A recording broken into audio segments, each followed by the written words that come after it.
at the Donald Trump rally in Pennsylvania. You can see the Secret Service and armed police coming up onto that stage. Let's cross to our colleagues in Washington. And all of a sudden, from my left, we heard a bunch of shots and people started running towards us. So we just took off. People were, running, tripping, falling, and we just ran until we were across the street behind the building. Did you see anyone hit at all? No, but I spoke with my mom on the phone, and I think, from what I understand, they got him. I don't know. We can't confirm that at this stage at all. But could you tell where the shooting was coming from?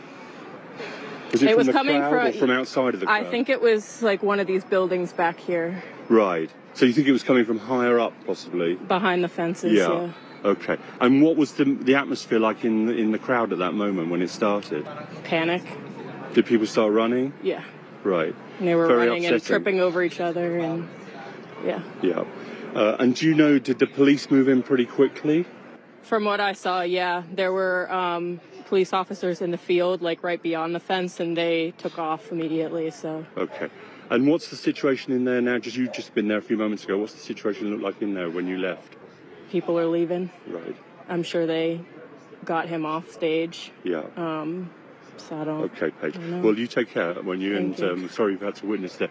So, Carl, the situation very, very unclear at the moment about what has happened.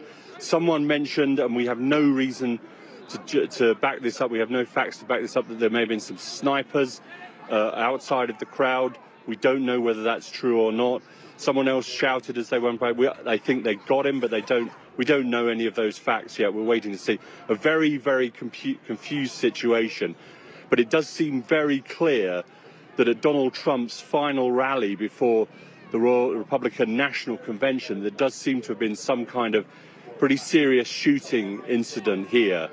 And the crowds, the speech has stopped. Donald Trump is off stage. The police and the military are involved, and people are leaving the scene, and everyone is obviously clearly very worried about what's happening. Gary, I was able to see, we were watching, of course, as these things played out.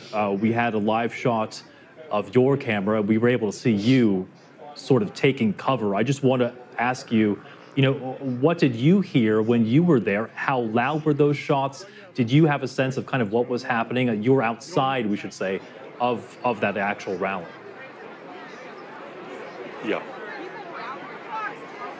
Yeah, I mean, it's difficult to say. I was standing sort of with the rally sort of ahead of me to the left, and I could hear the shots happening. Have some respect. I could hear the shots happening.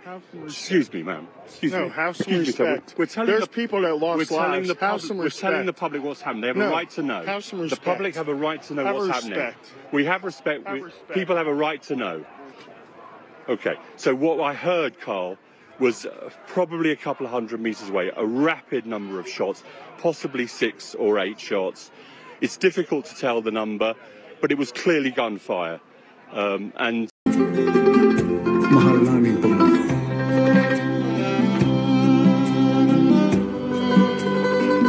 Masdan mo ang Pilipinas sa 6 na taong nakalipas. Ang mahal na bayan ko ay muli mong binuo, kaya't nais kong ihahandog ang awit na ito sa isang bayaning katulad mo. Mapagsikman kong magsalita, ngunit puso mo'y mapagmahal, lalo na't sa mga kabataan ikaw ay naaawa. Mga higanting mapuso, winasak binangga mo. Ito'y awit pasasalamat para sa'yo. Bawat halik sa watawa, siyang serbisyong totoo. Ipinaglaban mo ang kaunlaran ng bayan ko. Isa kang tunay na bayani, mahal naming Pangulo. Salamat sa tunay na pagbabago.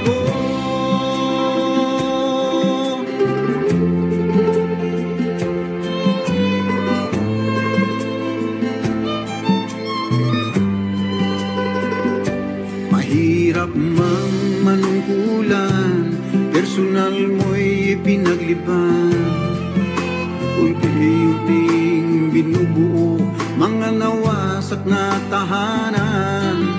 Giniba mo ang korupsyon, duga man ay may solusyon. Sa pamumuno may pagbabago. Masdan mo ang mga ngiti ng mga inaapi. Ngayon ang mga luha nila napalitan ng pag-asa. Hindi ka nagpatina sa mga paninira. Hangarin mo ay totoo, mahal naming Pangulo. Bawat halik sa watawat, siyang serbisyong totoo. Ipinaglaban mo ang kaunlaran ng bayan ko. Isa kang tunay na bayani, mahal naming Pangulo. Salamat sa tunay na pagbabago.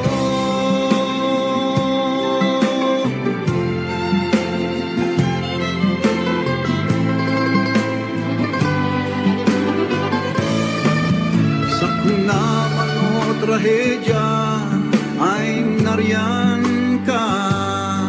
Umiiyak ang puso mo sa bawat hinaing nila. Isang ama na tumatanaw sa lupang sinilangan. Tunay na ihimplo, mahal naming Pangulo. Pakinggan mo ang awit ko, ito'y para sa'yo. Masasalamat sa lahat ng mga ginawa mo. Sana'y magpapatuloy ang bukas, puno ng pag-asa.